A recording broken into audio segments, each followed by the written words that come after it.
नमस्कार दोस्तों, डेट है आज की 11 फरवरी 2022 और स्वागत है आपका एडिटोरियल डिस्कशन में।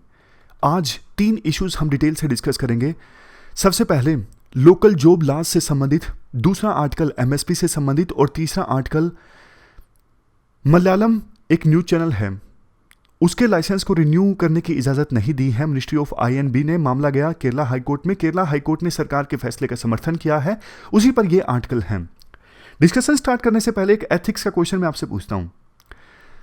आप एक बात बताइए, देखो अगर कोई गवर्नमेंट एम्प्लॉई बेशक रिश्वत नहीं लेता है, लेकिन जो उसका काम है उसको करना है, जो उसकी ड्यूटी है एज ए गवर्नमेंट एम्प्लॉई, वो ड्यूटी गवर्नमेंट एम्प्लॉई परफॉर्म नहीं करता है, तो क्या यह करप्शन है या फिर नहीं है? आप बताइए। मतलब कोई पब्लिक एम्प्लॉय है एक्स, उसने रिश्वत नहीं ली, पैसे नहीं लिए, लेकिन जो काम उसे करना चाहिए था वो भी उसने नहीं किया। देखो ये करप्शन है। आमतौर पे ना हमारे समाज में करप्शन का मतलब यही है कि रिश्वत लेना, रिश्वत देना। ये तो सिर्फ देखो मॉनिटरी करप्शन है, पैसों की सेंस में है। मोरल करप्शन भी होता है। अब मान लीजिए कोई पब्लिक एम्प्लॉय है, उसको मनरेगा के वेजेस रिलीज करने थे, बस जानबूझ के नहीं कर रहा है, आलसी है, नहीं कर रहा है। तो सोच के देखो कितने सारे गरीब लोग हैं जिनको दिक्कतें आ रही हैं, उनका जीवन जो है वो प्रभावित हो रहा है उस पब्लिक गवर्नमेंट एम्प्लॉय के ना काम करने की वजह से। दूसरा एस्पेक्ट देखो, आप ये भी तो देखो ना, वो पब्लिक जो एम्प्लॉय है वो पैसे किसके लिए ले रहा है? सरकार से। यही ड्यूटी परफॉर्म करने के लिए तो ले रहा है ना। लेकिन जिस चीज़ के लिए आप पैसे ले रहे हो, इनपुट जा रही है, आउटपुट कुछ आ नहीं रही है, यानी आप काम ही नहीं कर रहे हो, तो जो टैक्स पेयर्स का पैसा है वो भी तो खराब हो रहा है ना। तो क्या ये करप्शन नहीं है? ये भी करप्शन है, ये मोरल करप्शन है। लेकिन देखो इसमें एक एक्सेप्शन आ जाती है। एक एक्सेप्शन ये आ जाती है कि कई बार जो पब्लिक गवर्नमेंट एम्प्लॉयज है ना, वो इसलिए काम नहीं कर पाते क्योंकि पॉलिटिशियंस का प्रेशर काफ़ी ज़्यादा होता है। पॉलिटिशियंस दबाव बना के चलते हैं, ये काम आपको नहीं करना है, तो एक्सट्रीम प्रेशर के चलते वो काम नहीं कर पाते हैं। अब कायदे से देखो गवर्नमेंट एम्प्लॉयज़ को प्रेशर मानना नहीं चाहिए बिल्कुल भी, लेकिन फिर भी इस केस को थोड़ा आप अलग ढंग से डील कर सकते हो। इसे आप मोरल करप्शन नहीं बोल सकते। अब मैं आपको एक रियल लाइफ एग्जांपल देता हूं मोरल करप्शन का। अपनी कम्युनिटी से एक एस्पायरेंट है, उनका ये मैसेज आया, मैंने ये ट्विटर पे भी डाला था कल परसों, 2-3 दिन हो गए। तो उन्होंने कहा कि 15-16 जनवरी से मुझे कोई बहुत ज़्यादा परेशान कर रहा है फेसबुक पर, और इसकी मैंने शिकायत की बहुत सारी जगह पे, cyber police station, north Delhi विश्वविद्यालय, women power helpline, women helpline 1091, 1090, 181, Delhi women commission, कई जगह पे मैंने शिकायत की, लेकिन कहीं पर कोई सुनवाई नहीं हुई। इवन मुझसे क्वेश्चंस पूछे गए कि आप फेसबुक पे क्या करते हो, देख लो सिस्टम। मतलब ये मोरल करप्शन है काइंड ऑफ। इन सभी जो एम्प्लॉयज़ हैं, पुलिस में जो लोग थे, उनको इस शिकायत का समाधान निकालना चाहिए था, बजाय इसके जो विक्टिम हैं उन पर ही क्वेश्चंस रेज किए गए। चलिए अब डिस्कशन स्टार्ट करते हैं। First important article local job laws. जैसे देखो अलग अलग राज्यों की सरकारें अपने रेजिडेंट्स को जॉब्स में रिजर्वेशन देने के लिए जो कानून लेके आ रही हैं, उन कानूनों से कॉन्स्टिट्यूशनल क्वेश्चंस कौन कौन से इमर्ज होके आते हैं, ये सब डिस्कस किया जाता है इस आर्टिकल में। आप जीएस पेपर 2 के इस टॉपिक से आर्टिकल को रिलेट कर सकते हो। कंटेस्ट क्या है? कंटेस्ट ये है, हरियाणा की सरकार एक कानून लेके आई थी जिसके तहत प्राइवेट सेक्टर में 75% जॉब्स को रिजर्व किया गया था। उन जॉब्स को जिनमें सैलरी एक महीने में 30,000 से कम है, उन जॉब्स को रिजर्व किया गया था। कानून में यह भी कहा गया था कि प्राइवेट फर्म्स को ऐसे सभी एम्प्लॉयज को एक डेजिग्नेटेड पोर्टल पर रजिस्टर भी करवाना होगा। हालांकि देखो कुछ एक्सेप्शंस भी दी गई थी, जैसे नए स्टार्टअप्स को, new information technology enabled services companies को यानी ITS कंपनीज को, short term employment, farm labour, domestic work, promotions and transfer within state. तो ये सब एक्सेप्शंस थी। इन सब पर यह 75% रिजर्वेशन वाला जो कानून है वो लागू नहीं होता था। ये कानून देखो बना फरवरी 2021 में, लेकिन लागू हुआ 1 जनवरी 2022 से। अब क्या हुआ है? अब देखो ये हुआ है, हाईकोर्ट में ना इस कानून के अगेंस्ट एक पिटीशन फाइल की गई थी पंजाब एंड हरियाणा हाईकोर्ट में। तो पंजाब एंड हरियाणा हाईकोर्ट ने इस कानून पर अभी फिलहाल स्टे लगा दिया है, रोक लगा दी है। और पंजाब एंड हरियाणा हाईकोर्ट के इस फैसले के विरुद्ध हरियाणा की सरकार सुप्रीम कोर्ट में पहुंची है इस कानून पर लगे स्टे को हटवाने के लिए। तो राइटर कहते हैं देखो, लॉजिकल क्वेश्चंस तो हैं ही इस कानून से संबंधित। लॉजिकल क्वेश्चंस जैसे कि जो एम्प्लॉयर है उसका कॉम्प्लायंस बढ़ जाएगा, उसे पोर्टल पर एम्प्लॉइज की डिटेल्स देनी पड़ेगी, डॉक्यूमेंटेशन मेंटेन करके रखनी पड़ेगी, मेरिट को कॉम्प्रोमाइज करना पड़ेगा। इससे अच्छा वो गुड़गांव के बजाय नोएडा में इन्वेस्ट कर लेगा। तो ये लॉजिकल क्वेश्चंस तो हैं ही, लेकिन इस आर्टिकल में राइटर ज्यादा फोकस करते हैं कॉन्स्टिट्यूशनल क्वेश्चंस पर। क्योंकि देखो, इस प्रकार के कानून दूसरे राज्यों में भी बने हैं, जैसे आंध्र प्रदेश में, झारखंड में। आंध्र प्रदेश में जो कानून बना ना लोकल जॉब्स में रिजर्वेशन देने से संबंधित, उसको चैलेंज किया गया है आंध्र प्रदेश हाई कोर्ट में। तो ये सुप्रीम कोर्ट पर डिपेंड करता है। या तो देखो, सुप्रीम कोर्ट अलग अलग हाई कोर्ट्स में इस प्रकार के जो मामले चल रहे हैं, इंतजार करें कि पहले हाई कोर्ट इन मामलों पर वर्डिक्ट दे और बाद में हाई कोर्ट के फैसले के विरुद्ध सुप्रीम कोर्ट में पिटीशन फाइल की जाती है, तब जाके सुप्रीम कोर्ट उन मामलों पर अपना वर्डिक्ट दे। या फिर एक चीज यह भी हो सकती है कि अभी से सुप्रीम कोर्ट इन सभी कानूनों से संबंधित जो केसेस हैं अपने पास बुलवा ले कि हम एक साथ ऐसे कानूनों पर जो कॉन्स्टिट्यूशनल क्वेश्चंस है ना उनको एड्रेस करेंगे। देखो, इस पूरे इश्यू में ना 3 इंपॉर्टेंट कॉन्स्टिट्यूशनल क्वेश्चंस इमर्ज होके आते हैं। सबसे पहला क्वेश्चन, हमारे संविधान का जो आर्टिकल 19 सेक्शन 1 क्लास जी जो है वो ये गारंटी देता है किसी भी सिटीजन को कि वो कोई भी बिजनेस कर सकता है, कोई भी ट्रेड कर सकता है, मतलब कोई भी पैसा अपना सकता है अपना जीवन यापन चलाने के लिए। लेकिन कुछ एक्सेप्शंस जरूर हैं। देखो, अब किसी के पास MBBS की डिग्री नहीं है, वो बोले कि मुझे तो डॉक्टर बनना है, ये पॉसिबल नहीं है। सरकार कुछ क्वालिफिकेशन जरूर लगा सकती है कुछ फील्ड्स में जहां पे एक्सपर्टीज की आवश्यकता है। कुछ डोमेन्स ऐसे हैं जिनमें सरकार अपनी मोनोपोली रख सकती है, जैसे कि देखो रेलवेज हैं। अब कोई सिटीजन बोल दे कि मैं तो भैया रेलवे चलाऊंगा, तो सरकार मना कर सकती है। पब्लिक इंटरेस्ट में सरकार कई डोमेन्स में अपनी मोनोपोली एक्सरसाइज कर सकती है। समझ गए ना आप? मतलब ना सिर्फ ये फंडामेंटल राइट बल्कि कोई भी फंडामेंटल राइट एब्सोल्यूट नहीं है, एक्सेप्शंस हैं। जैसे इसी राइट में और एक्सेप्शंस की बात कीजिए। ऐसा नहीं कि कोई पर्सन सरकार को बोले जी मैं तो ड्रग्स बेचूंगा, मेरे लिए तो यही काम है, मैं तो किसी का मर्डर करूंगा, सुपारी लूंगा, मेरा तो यही काम है। ये सब नहीं हो सकता। जनरल पब्लिक के इंटरेस्ट में रीजनेबल रिस्ट्रिक्शंस हैं। बट अब आप ध्यान से सुनिएगा, किसी प्राइवेट फर्म को, प्राइवेट कंपनी को फोर्स करना कि भैया आप 75% जो जॉब्स हैं वो लोकल लोगों को दो, ये देखो रीजनेबल रिस्ट्रिक्शन के अंतर्गत नहीं आता है। मतलब ये फंडामेंटल राइट का वायलेशन है। राइटर का कहना है ये पहला कॉन्स्टिट्यूशनल क्वेश्चन है। लोकल प्राइवेट फर्म्स को फोकस करना कि आप 75% आरक्षण दो जॉब्स में, ये रीजनेबल रिस्ट्रिक्शन के अंतर्गत नहीं आता है। ऐसा सरकार नहीं कर सकती है, ऐसा सरकार कर रही है, मतलब ये आर्टिकल 19 का वायलेशन है। इसे थोड़ा सा और राइटर एक्सप्लेन करते हैं।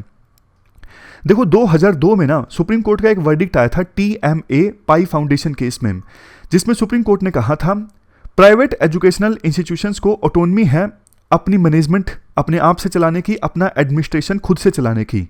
उसके बाद 2005 में PA इनामदार केस में सुप्रीम कोर्ट ने यह कहा था एजुकेशन इंस्टीट्यूशंस जो सरकार से किसी प्रकार की कोई फाइनेंशियल एड नहीं प्राप्त करते हैं, वहां पर आप रिजर्वेशन सिस्टम को इंप्लीमेंट नहीं कर सकते। यह सुप्रीम कोर्ट ने कहा था PA इनामदार केस में, क्योंकि यह आर्टिकल 19 के अगेंस्ट हो जाता है। बट देखो सुप्रीम कोर्ट के इस जजमेंट के विरुद्ध ना 2005 में सरकार ने संविधान को अमेंड कर दिया था। सरकार ने यह प्रोविजन कर दिया था इवन वो प्राइवेट इंस्टीट्यूशंस, एजुकेशनल इंस्टीट्यूशंस जो सरकार से किसी प्रकार की कोई फाइनेंशियल या फिर दूसरी एड नहीं प्राप्त करते हैं, वहां पे भी रिजर्वेशन सिस्टम लागू होगा। यह एजुकेशनल इंस्टीट्यूशंस की बात है। SCs, STs और OBC को उन प्राइवेट इंस्टीट्यूशंस में भी रिजर्वेशन सिस्टम को इंप्लीमेंट करना होगा। लेकिन राइटर यह कहते हैं 2005 में सरकार ने जो कॉन्स्टिट्यूशन को अमेंड किया ना, वो एजुकेशन इंस्टीट्यूशंस के लिए था, वो जॉब्स के लिए नहीं था प्राइवेट सेक्टर में। मतलब आज भी संविधान इस बात की इजाजत नहीं देता है कि आप प्राइवेट जॉब्स में किसी प्रकार का कोई रिजर्वेशन लागू करो। चलो ये तो पहला कॉन्स्टिट्यूशनल क्वेश्चन है। अब दूसरे कॉन्स्टिट्यूशनल क्वेश्चन की बात करते हैं। अब ये बताइए आर्टिकल 16 क्या है संविधान का। आर्टिकल 16 जो है संविधान का, वो पब्लिक एम्प्लॉयमेंट के मामले में इक्वालिटी ऑफ अपॉर्चुनिटीज की बात करता है।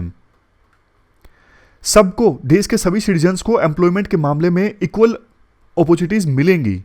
किसी भी नागरिक के साथ भेदभाव नहीं किया जा सकता एम्प्लॉयमेंट के मामले में। किस आधार पर? धर्म के आधार पर। ये हिंदू धर्म का है या फिर मुस्लिम धर्म का है, सिख धर्म का है, धर्म के नाम पे कोई भेदभाव नहीं किया जा सकता। रेस के नाम पे, कास्ट के नाम पे, सेक्स के नाम पे, डिसेंट के नाम पे, प्लेस ऑफ बर्थ, रेजिडेंस, इन सभी पैरामीटर्स पर किसी भी नागरिक के साथ कोई भेदभाव नहीं किया जा सकता। लेकिन ये अब ध्यान से पढ़िएगा, तीसरा जो सेक्शन है, पार्लियामेंट जो है वो कानून बना सकती है किसी स्टेट में या फिर यूटी में गवर्नमेंट जॉब्स के लिए रेजिडेंस की आवश्यकता से संबंधित पार्लियामेंट जो है कानून बना सकती है। ये देखो, किसी स्टेट या फिर यूनियन टेरिटरी के अंतर्गत पब्लिक एम्प्लॉयमेंट में जॉब हासिल करने के लिए रेजिडेंस की रिक्वायरमेंट से संबंधित कानून जो है वो पार्लियामेंट के द्वारा बनाया जा सकता है। अब इस चीज को एनालाइज करते हैं राइटर कहते हैं, पहली तो बात, संविधान में साफ तौर पर लिखा हुआ है कि पार्लियामेंट कानून बना सकती है गवर्नमेंट जॉब्स के लिए। ये देखो, office under the government of, तो गवर्नमेंट जॉब्स के लिए पार्लियामेंट के द्वारा कानून बनाया जा सकता है। लेकिन हरियाणा सरकार ने जो कानून बनाया, मतलब हरियाणा असेंबली में जो कानून बना, वो बना प्राइवेट जॉब्स के लिए। और दूसरी चीज, भैया इतना तो हमें भी समझ में आ रहा है यार मतलब जो कानून बनाते हैं उनको नहीं समझ में आता कि पार्लियामेंट वो कानून बना सकती है, स्टेट असेंबली नहीं बना सकती। लेकिन हरियाणा की स्टेट असेंबली ने ये कानून बनाया, तो साफ तौर पर सुप्रीम कोर्ट जो है वो इसे अनकॉन्स्टिट्यूशनल करार देगी, इसमें डाउट ही नहीं है। पहले भी सुप्रीम कोर्ट इस प्रकार के कानूनों को अनकॉन्स्टिट्यूशनल करार दे चुकी है। जैसे 2002 में सुप्रीम कोर्ट ने एक वर्डिक्ट दिया था, राजस्थान का केस था।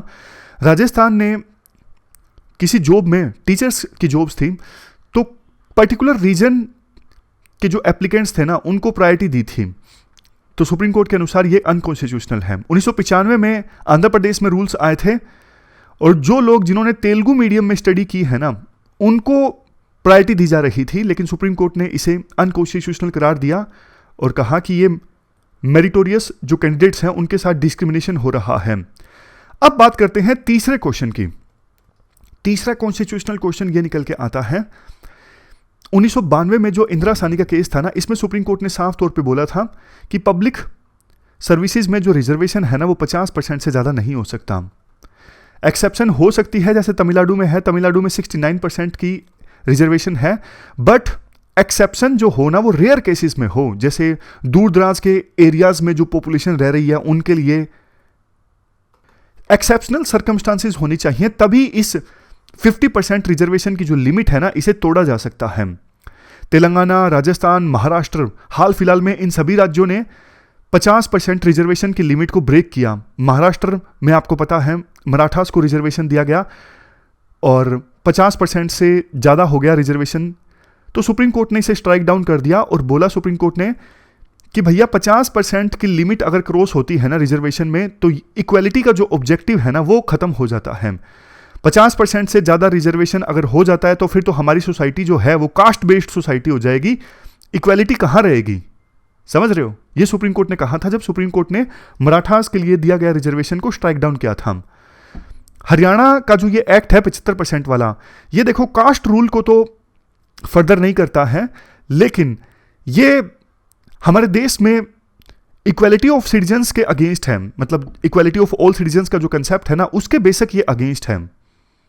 एक और चीज, ये सब जो केसेस थे ना महाराष्ट्र का, राजस्थान का, तेलंगाना का, ये सब देखो पहली तो बात एजुकेशनल इंस्टीट्यूशंस के लिए थे, प्राइवेट सेक्टर में जॉब्स के लिए नहीं थे। हरियाणा का जो एक्ट है ये तो कतई इलॉजिकल है। लास्ट में राइटर ये भी बोलते हैं, देखो आज आप स्टेट के नाम पे दे रहे हो कि हाँ हरियाणा में जो प्राइवेट सेक्टर की जॉब्स हैं वहाँ पे 75% आरक्षण, कल को गुड़गांव वाले भी बोल दें, गुरुग्राम जो डिस्ट्रिक्ट है जहाँ पे हरियाणा में ज़्यादा जॉब्स हैं वो भी बोल दें कि हमारे डिस्ट्रिक्ट के लोगों को जॉब मिलनी चाहिए, फिर गुरुग्राम के अंदर कोई तहसील होगी वो भी बोल देंगे कि हमारी जॉब्स हमारे लिए ही आरक्षित रहे।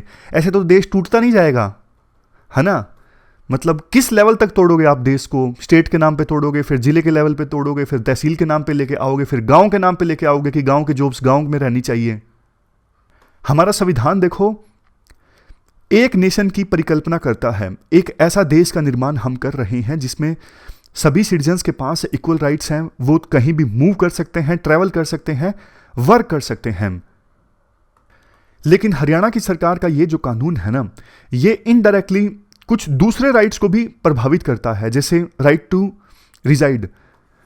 अब देखो कोई दूसरे राज्य का व्यक्ति है, वो हरियाणा में आकर क्या करेगा जब उसे जॉब ही नहीं मिलेगी? 75% जॉब्स तो आपने लोकल लोगों के लिए आरक्षित कर दी, तो वो हरियाणा में कैसे रह सकेगा जब उसको जॉब ही नहीं मिलेगी? तो कुछ दूसरे जो फंडामेंटल राइट्स हैं ना, वो भी प्रभावित होते हैं इस कानून की वजह से। कुल मिला के बोले तो कंपनीज को देखो कंप्लायंस कॉस्ट तो इंक्रीज होगा ही, इनकम में इनइक्वालिटी बढ़ेगी, ये सब चीजें तो होंगी ही। लेकिन संवैधानिक ढंग से अगर बात करें तो ये तो संविधान का जो बेसिक स्ट्रक्चर है उसे ही चैलेंज करता है। सुप्रीम कोर्ट को ये परखना चाहिए, क्योंकि हमारे संविधान में प्रोविजन ये किया गया है, we are union of states. ऐसा नहीं है कि हमारे देश में जो राज्य हैं वो इंडिपेंडेंट हैं और इंडिपेंडेंट राज्यों का ग्रुप है इंडिया। नहीं भैया, ऐसा नहीं है। हमारा जो देश है वो यूनियन ऑफ स्टेट्स है। तो इस प्रकार का 75% आरक्षण का जो प्रोविजन है वो संविधान के बेसिक स्ट्रक्चर को चैलेंज करता है। इसे सुप्रीम कोर्ट को एग्जामिन करना चाहिए।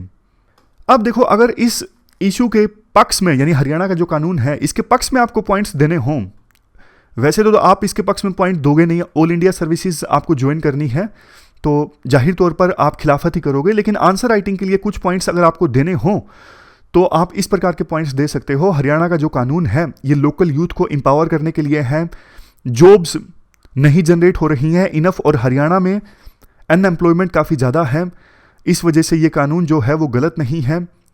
और पब्लिक इंफ्रास्ट्रक्चर का भी इस्तेमाल करती हैं प्राइवेट कंपनीज, जैसे subsidised allotment of land, tax exemptions, तो उनको भी स्टेट के लेजिटिमेट कानून को मानना चाहिए, उसके साथ कंप्लाई करना चाहिए। तो इस प्रकार के कुछ कुछ जो पॉइंट्स हैं वो आप दे सकते हो, सिर्फ देने के लिए। वे फॉरवर्ड में इस कानून को जस्टिफाई मत कीजिएगा। चलते हैं अगले आर्टिकल की तरफ। इसके बाद नेक्स्ट आर्टिकल एमएसपी से संबंधित है। आप जीएस पेपर 3 के इस टॉपिक से आर्टिकल को रिलेट कर सकते हो। आर्टिकल स्टार्ट करने से पहले एमएसपी यानी मिनिमम सपोर्ट प्राइस से संबंधित कुछ बेसिक्स हम जान लेते हैं। एमएसपी एक प्रकार से गवर्नमेंट की तरफ से मार्केट इंटरवेंशन है। अगर मार्केट में फसलों के दाम क्रैश कर जाते हैं, बहुत ज़्यादा कम हो जाते हैं, तो ऐसी सिचुएशन में भी किसानों को उनकी फसलों के उचित दाम मिले, ये इंश्योर करने के लिए एमएसपी का कंसेप्ट आया था।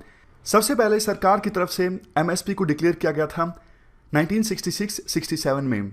उस समय ग्रीन रेवोल्यूशन भी आई थी। काम कैसे करता है एमएसपी का पूरा सिस्टम? देखो, हर एक सीजन से पहले, जैसे अभी रबी सीजन स्टार्ट होगा, तो रबी सीजन की जो फसलें हैं तो उनके लिए सरकार की तरफ से एमएसपी को डिक्लेयर कर दिया गया है। मतलब ये है, मान लीजिए वीट के लिए सरकार ने एमएसपी को डिक्लेयर किया है X रुपीज़, तो वीट की हार्वेस्टिंग के बाद इस प्राइस पर सरकार किसान से वीट को प्रोक्योर करने को तैयार हैं। एसेंस इसका देखो ये है, सरकार किसान को बोलती है आप अपनी फसल को इस रेट पर मार्केट में बेचने की कोशिश कीजिए। अगर मार्केट में आपकी फसल के लिए ये दाम नहीं मिल पाते हैं तो आप हमारे पास आ सकते हो, हम आपकी फसल को इस दाम पर खरीदने को तैयार हैं। वैसे सरकार सभी फसलों के लिए एमएसपी को डिक्लेयर नहीं करती। सरकार ऑलमोस्ट 24 क्रॉप्स के लिए एमएसपी को डिक्लेयर करती है। CACP यानी commission of agriculture for cost and prices के द्वारा पूरा एनालिसिस किया जाता है। काफ़ी सारे फैक्टर्स के आधार पर यह लिस्ट है, जिन फैक्टर्स को ध्यान में रखते हुए CACP के द्वारा रिकमेंडेशंस दी जाती हैं किस फसल के लिए कितना एमएसपी होना चाहिए। फाइनल जो मोहर लगाई जाती है वो cabinet committee on economic affairs के द्वारा लगाई जाती है। यहाँ पर वैसे क्वेश्चन बन जाता है, यूपीएससी पूछ सकती है किन किन फैक्टर्स के आधार पर एमएसपी को डिटरमाइन किया जाता है। तो इन सभी फैक्टर्स पर एक बार आप नज़र डाल लीजिएगा। तो ये तो हमने देखो बेसिक्स डिस्कस कर लिए एमएसपी से संबंधित। इस आज के आर्टिकल में राइटर ये वकालत करते हैं सरकार जो एमएसपी को इम्प्लीमेंट करती है ना, वो मेनली देखो 2-3 फसलों के लिए इम्प्लीमेंट करती है, राइस, वीट, शुगर के लिए भी इम्प्लीमेंट करती है, थ्रू प्राइवेट शुगर मिल्स, लेकिन बाकी फसलों को सरकार छोड़ देती है, उनके लिए सिर्फ अनाउंस कर देती है, इसके अलावा और कुछ नहीं करती। किसानों की डिमांड ये थी, जैसे राइस वीट के लिए एमएसपी पर सरकार किसानों से फसलें प्रोक्योर करती है ना, बाकी फसलों को भी सरकार प्रोक्योर करे एमएसपी पर। ये जो अभी सरकार सिर्फ राइस और वीट को प्रोक्योर करती है ना, इसकी वजह से जो हमारे देश में क्रॉप पैटर्न है ना, वो काफ़ी ज़्यादा खराब हो गया है। अब किसानों को लगता है कि राइस वीट उगाएंगे तो जाहिर तौर पर सरकार उसे परचेज करेगी, इसलिए किसान को ज़्यादा आसान लगता है, किसानों को लगता है ये लेस रिस्की है राइस और वीट उगाना, क्योंकि सरकार तो प्रोक्योर कर ही लेगी। इसलिए जो किसान है बाकी फसलों पर ध्यान नहीं देते। तो आप डेटा उठा के अगर देखोगे तो आपको यह मिलेगा कि over the period of time rice और वीट पर ज़्यादा खेती होने लगी है और बाकी फसलों का जो कवरेज एरिया है वो कम हुआ है। स्पेसिफिकली बात करें तो यहां देख लीजिए, राइस का जो कवरेज एरिया है पहले 30 मिलियन हेक्टेयर हुआ करता था, बढ़ के 44 मिलियन हेक्टेयर हो गया है। वीट का पहले सिर्फ 9 मिलियन हेक्टेयर हुआ करता था, अब बढ़ के 31 मिलियन हेक्टेयर पहुंच चुका है।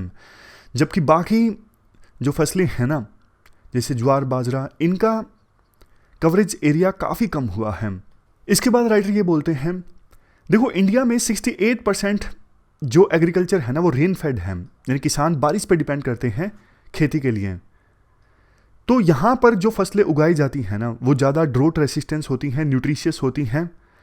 लेकिन अगर उनको सरकार के द्वारा एमएसपी रेजीम में शामिल नहीं किया जाता है तो फिर ऐसे किसानों को उन फसलों के उचित दाम नहीं मिलेंगे, या तो वो ऐसी फसलों को फिर उगाएंगे नहीं, मजबूर होना पड़ेगा उनको वीट और राइस उगाने के लिए। वो क्या करें, लेकिन जब वो वीट और राइस उगाएंगे बारिश वहाँ पे होगी नहीं तो पैदावार उनकी बहुत कम होगी। तो अगर एमएसपी सिस्टम को सरकार बाकी फसलों के लिए इंप्लीमेंट करती है ना, सभी 23 क्रॉप्स को कवर करती है एमएसपी रेजिम में, तो ऐसे किसान जहाँ पर बारिश नहीं आती उन किसानों को बहुत फ़ायदा मिलेगा। वो बाकी वीट और राइस को छोड़ के बाकी क्रॉप्स भी उगा सकेंगे। इससे ना सिर्फ उनकी इनकम बढ़ेगी बल्कि फूड सिक्योरिटी भी सुनिश्चित होगी। कैसे, देखो ज्वार बाजरा ये सब अगर किसान उगाएंगे ना, ये सब न्यूट्रिशियस होते हैं, इनमें न्यूट्रिशन की मात्रा अच्छी खासी होती है। तो ये सब उगाएंगे तो इन सब का वो सेवन भी करेंगे, तो मतलब न्यूट्रिशन की जो कमी होती है वो एड्रेस होगी। इसके बाद देखो एक पॉइंट ये रेज किया जाता है राइटर्स के द्वारा, सरकार का ये कहना है अगर सभी 23 क्रॉप्स के लिए एमएसपी हम इंप्लीमेंट करेंगे ना तो 17 लाख करोड़ का एक्स्ट्रा फिस्कल बर्डन पड़ेगा सरकार के ऊपर। 17 लाख करोड़ बहुत ज़्यादा रकम है। तो इसके जवाब में राइटर कहते हैं, पहली तो बात 17 लाख करोड़ का नहीं पड़ेगा, 5 लाख करोड़ के आसपास का पड़ेगा। दूसरी चीज़, सरकार ने अभी जो पब्लिक सेक्टर एम्प्लॉयज़ के लिए डीए इंक्रीज़ किया है ना, उससे तो देश के 5% लोगों को भी फ़ायदा नहीं होता है, लेकिन फिर भी सरकार इतना पैसा खर्च कर रही है, कितना, ऑलमोस्ट उतना ही जितना कि 23 फसलों के लिए एमएसपी इंप्लीमेंट करने पर खर्च होगा। इवन बहुत सारे इंडस्ट्रियल हाउसेस के लिए सरकार ने लोन माफ़ कर दिया।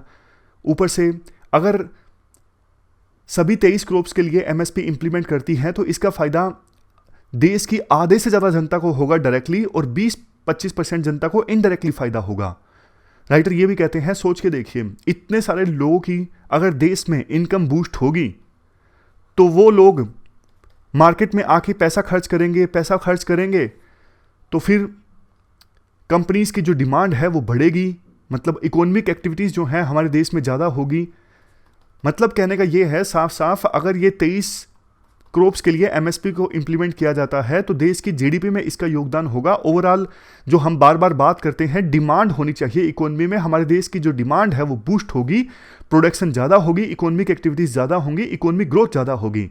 ये डायरेक्ट बेनिफिट ट्रांसफर से तो अच्छा ही है।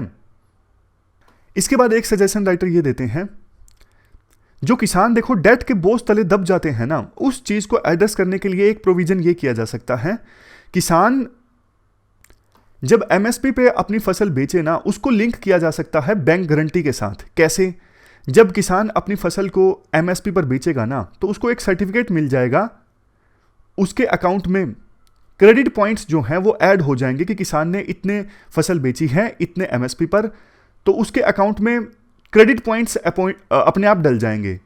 उन क्रेडिट पॉइंट्स को दिखा के किसान जो है वो बैंक से लोन ले सकेगा। इसका फायदा ये होगा कि किसानों को जो लोकल मनी लेंडर से मजबूरी में लोन लेना पड़ता है बहुत ज़्यादा इंटरेस्ट रेट्स पर, वो किसान नहीं लेंगे, उनको बैंकों से लोन मिल जाएगा। और बैंक जो है किसानों का जो प्रीवियस ट्रैक रिकॉर्ड है वो देख सकते हैं कि पिछले सीजन में उन्होंने कितनी फसल बेची, कितने एमएसपी पर, उससे पिछले सीजन में कितनी फसल बेची, किस प्राइस पर। तो पूरी हिस्ट्री जो है बैंक वालों को किसान की पता लग जाएगी और वो उसी के हिसाब से किसान को लोन दे सकते हैं।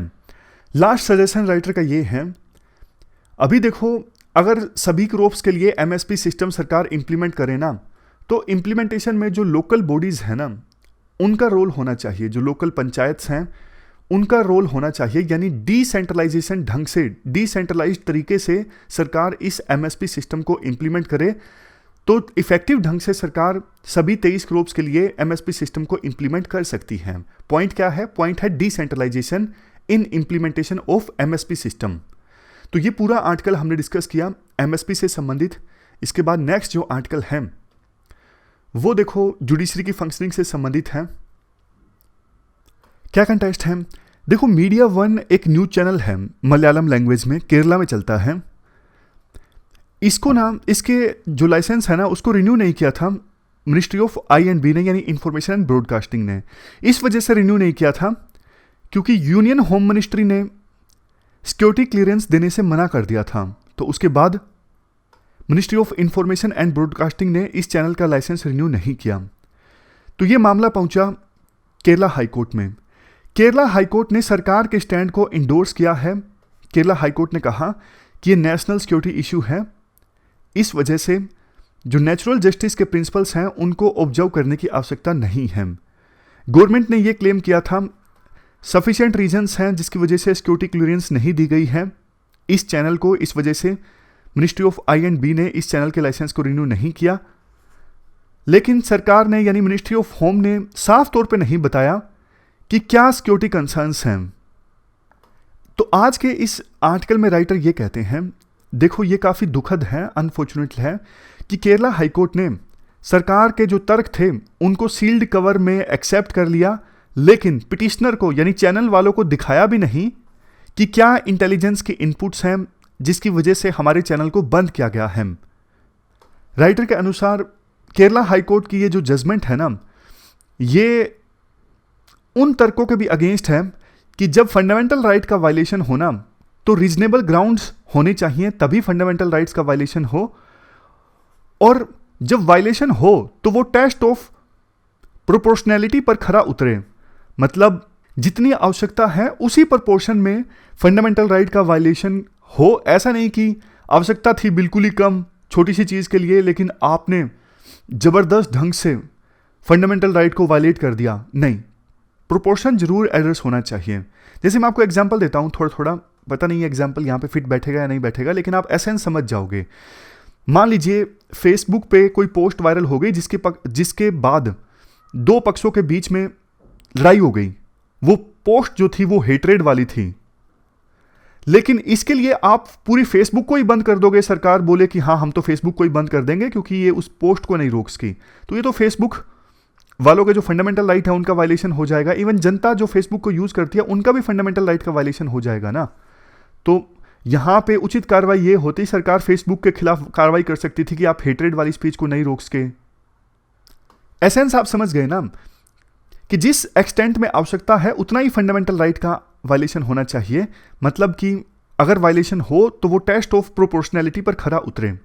खैर आज के मुद्दे की बात करें, राइटर इसके बाद ये बोलते हैं जो ये मलयालम चैनल को ब्रॉडकास्टिंग से रोका जा रहा है ना, इससे काफ़ी सारे राइट्स वायलेट हो रहे हैं, जैसे media freedom, freedom to disseminate information, freedom to consume information, freedom of speech and expression के अंतर्गत आते हैं ये सभी राइट्स। तो चैनल को बैन करना मतलब इन सभी राइट्स का वायलेशन।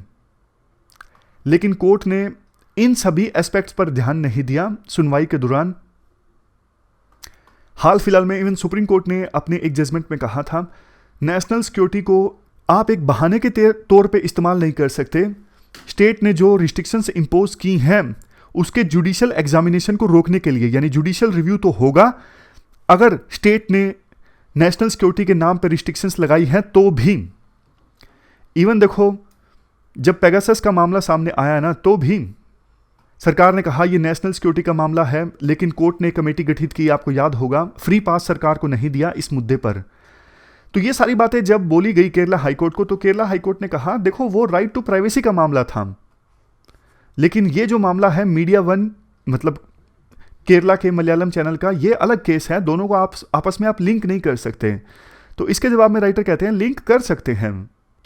नेशनल सिक्योरिटी के नाम पे रिस्ट्रिक्शंस लगाना ये किसी एक फंडामेंटल राइट तक लिमिट नहीं है, ये सभी फंडामेंटल राइट पर लागू होता है कि आप नेशनल सिक्योरिटी के नाम पर रिस्ट्रिक्शंस लगाओगे तो उसे जुडिशरी के द्वारा एग्जामिन किया जा सकता है।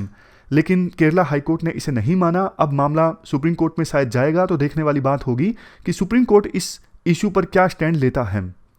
तो ये हमने पूरा आर्टिकल डिस्कस किया। आज हमने 3 इश्यूज डिटेल से डिस्कस किए। फिलहाल इस डिस्कशन में इतना ही है। Thank you very much for discussion.